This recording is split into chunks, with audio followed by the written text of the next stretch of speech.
یکی از خطرناکترین جمله‌های تاریخ اندیشه اینه که اگر خدایی نباشه پس اخلاق از بین میره. اگر خدایی نباشه پس همه چیز مجازه. دیگه قانونی وجود نداره، دیگه اخلاقی نیستش که خیر و شر رو تعیین کنه. اینو کی میگه؟ اینو نویسنده بزرگ تاریخ ادبیات داره میگه. اون هم کسی نیست جز داستایوفسکی. اما نیچه چی میگه؟ فیلسوف بزرگ نیچه میگه این جملات بزرگترین دروغ‌های تاریخ بشریتند. دو اندیشمند، یکی فیلسوف یکی نویسنده، هر دو به موضوع خدا اشاره میکنن. یکی عقیده داره که اگر خدا نباشه پس هر چیزی مجازه، دیگه انسان هر کاری میتونه بکنه. اما نیچه میگه که اتفاقاً با وجود خداست که انسان تبدیل به برده شده، به جای اینکه خودش مسئولیت هر چیزی رو بپذیره. به نظر شما اگر خدا وجود نداشته باشه، اگر خدا از بین بره، آیا اخلاق از بین میره؟ آیا انسان به شکل عمیق و واقعی فرو میپاشه یا نه؟ برعکس، تازه انسان آزاد میشه. با کدوم یکی از این دو اندیشمند و انسانهای بزرگ تاریخ موافقید؟ داستایوفسکی فیلسوف نیست، اما شاید خیلی عمیق‌تر از خیلی از فلاسفه تاریخ فکر کرده و نوشته. داستایوفسکی از انسان حرف میزنه، انسانی که پر از خشم، پر از ترس، پر از میل و ناآگاه و نادونه. و اینجاست که عقیده داره که انسان تمام این ضعف ها رو داره. داستایوفسکی توی رمان برادران کارامازوف میاد اشاره میکنه به این قضیه که اگر خدا نباشه دیگه انسان هیچ معیاری برای خیر و شر نداره، دیگه هیچ معیاری برای شاید اخلاقی رفتار کردن نداشته باشه.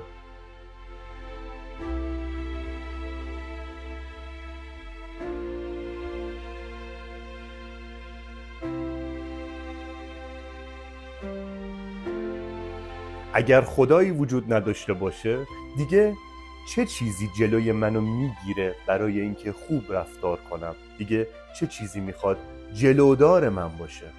قسمتی از رمان که رمان برادران کارامازوف که داستایوفسکی به این موضوع اشاره میکنه که اگر اون خداه وجود نداشته باشه پس من چرا نباید به خاطر منفعت خودم هر کاری انجام بدم، به هر کاری دست بزنم؟ چرا من نباید دیگران رو برای منفعت خودم نابود بکنم؟ داستایوفسکی میگه با عدم وجود خدا پس انسان باید چیکار بکنه؟ قانونه که تعریف میکنه. خب قانون هم دور زدنیه. دینه که تعریف میکنه. وجدانه که تعریف میکنه که انسان چگونه رفتار بکنه. خب وجدان هم توجیه پذیره. پس اینجاست که داستایوفسکی عقیده داره خدا برای انسان واجبه، برای اینکه انسان بتونه اخلاقی رفتار بکنه. از نظر داستایوفسکی خدا ترمز نهایی انسان است. در کتاب جنایات و مکافات داستایوفسکی به این موضوع اشاره میکنه که انسان بزرگ حق داره که انسانهای بزرگ در تاریخ حق دارند که قانون رو بشکنند و از بین ببرند. و اینجاست که میاد یک نتیجه میگیره. ناپلئون هم قتل کرده، آدمها رو کشته، اما یک قهرمانه. و اینجاست که داستایوفسکی میگه اگر خدا نباشه چه اتفاقی میفته؟ دیگه حتی شر مطلق هم مثل آدمکشی، مثل قتل، مثل تمام این چیزها هم صرفا یک محاسبه میشه. اخلاق تبدیل میشه به سود و زیان شخصی، تبدیل میشه به اون منفعت آدم ها.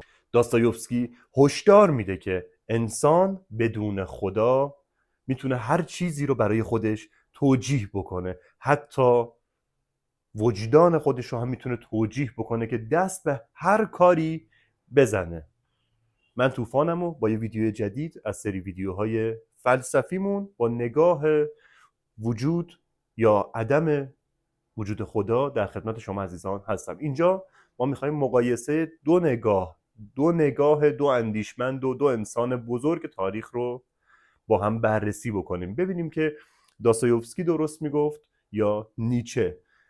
یه موضوعی هم که هستش، من همیشه توی همه ویدیوهام عرض کردم، ما سعی میکنیم قضاوتی نداشته باشیم. قضاوتش با شما عزیزان. شما بفرمایید با کدوم موافقید؟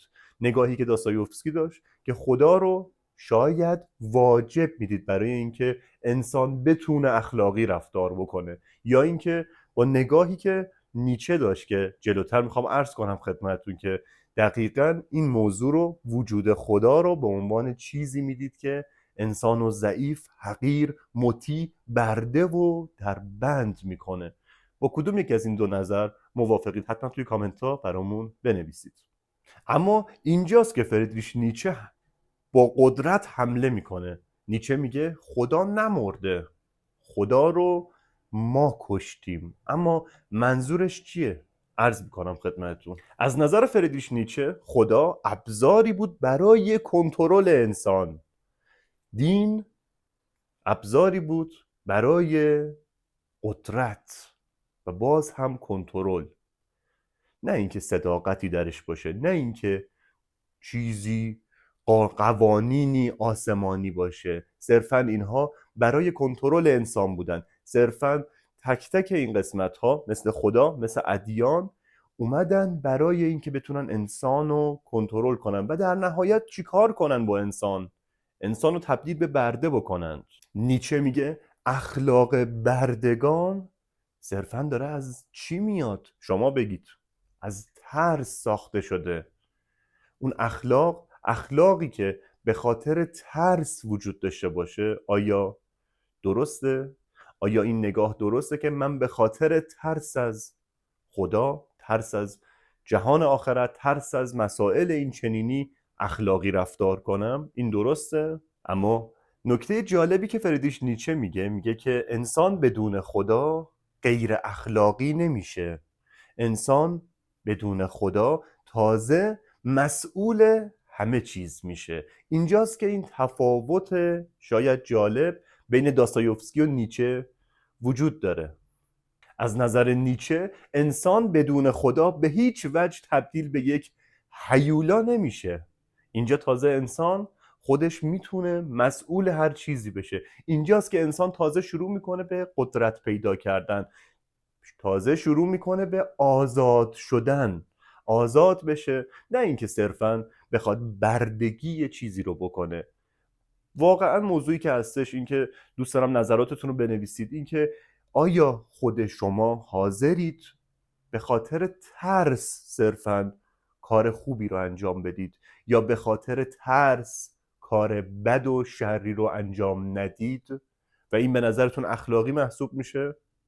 از نظر فریدریش نیچه اخلاق واقعی یعنی مسئولیت کامل تمام انتخاب ها، نه به خاطر ترس از بهشت، نه به خاطر ترس از جهنم. از نظر نیچه اخلاق واقعی بدون خدا، وقتی که انسان مسئولیت انتخاب هاشو میپذیره و انسانه که انتخاب کرده که اخلاقی رفتار بکنه، بسیار قوی تر از انسانیه که به خاطر ترس از خدا اخلاقی رفتار میکنه.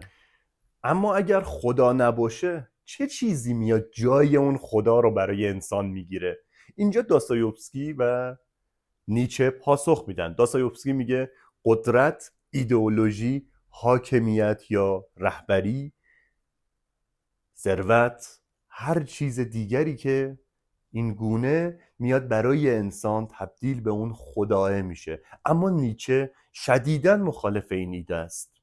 از نظر نیچه بله، بسیار خطرناکه این قضیه و ممکنه انسان خدایان خیلی بدتری برای خودش بسازه. اما این به نظر نیچه راهکار نیست، چاره درد عدم وجود خدا نیستش. و از نظر نیچه میگه انسان باید به سمتی بره که تبدیل به ابر انسان بشه. اما داستایوفسکی قبلتر اشاره کرد، داستایوفسکی میاد میگه که انسان نیاز داره که خدا وجود داشته باشه وگرنه هر چیزی براش توجیه پذیر میشه. از نظر نیچه ما باید انسانی بسازیم که بتونه بدون باورها و ایمان به شکل آسمانی بتونه زندگی کنه و اینقدر قدرت داشته باشه که مسئولیت تمام انتخابهای خودش رو بپذیره و تبدیل به اون ابر انسانه بشه.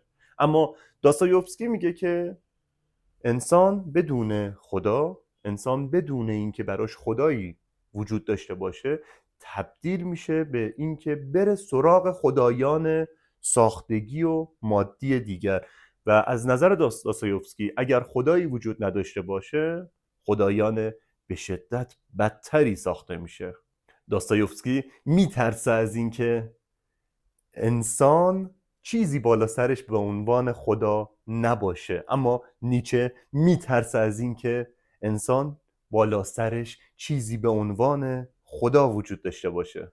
شاید داستایوفسکی از آزادی میترسه چون نیاز داره که همیشه برای انسان یکی بالا سرش باشه، اما نیچه از اطاعت و بردگی میترسه. وقتی که کسی بالا سر انسان باشه میترسه از این موضوع که چرا باید یکی بالا سر انسان به عنوان خدا یا هر چیز دیگری وجود داشته باشه.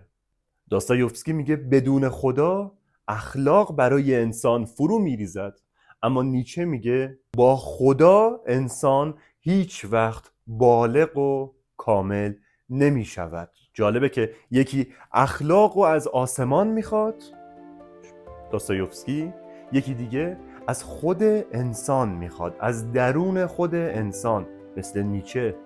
تا اینجا با نظر کدوم یکی از این دو اندیشمند بزرگ تاریخ موافق بودید؟ یکی مثل داستایوفسکی وجود خدا رو واجب میدید برای اینکه انسان اخلاقی رفتار کنه، و دیگری فردریش نیچه‌ای که موافق بود دقیقا وجود خداست که انسان رو تبدیل به یک برده، تبدیل به کسی میکنه که به هیچ وجه آزاد نیست و وجود خدا باید از بین بره تا اینکه انسان بتونه خودش تبدیل به ابر انسان بشه، خودش مسئولیت تک تک اخلاقیات، رفتار و همه انتخابهای خودش رو بپذیره. حتما توی کامنت ها بنویسید. ممنون که تا اینجای ویدیو همراه من بودید.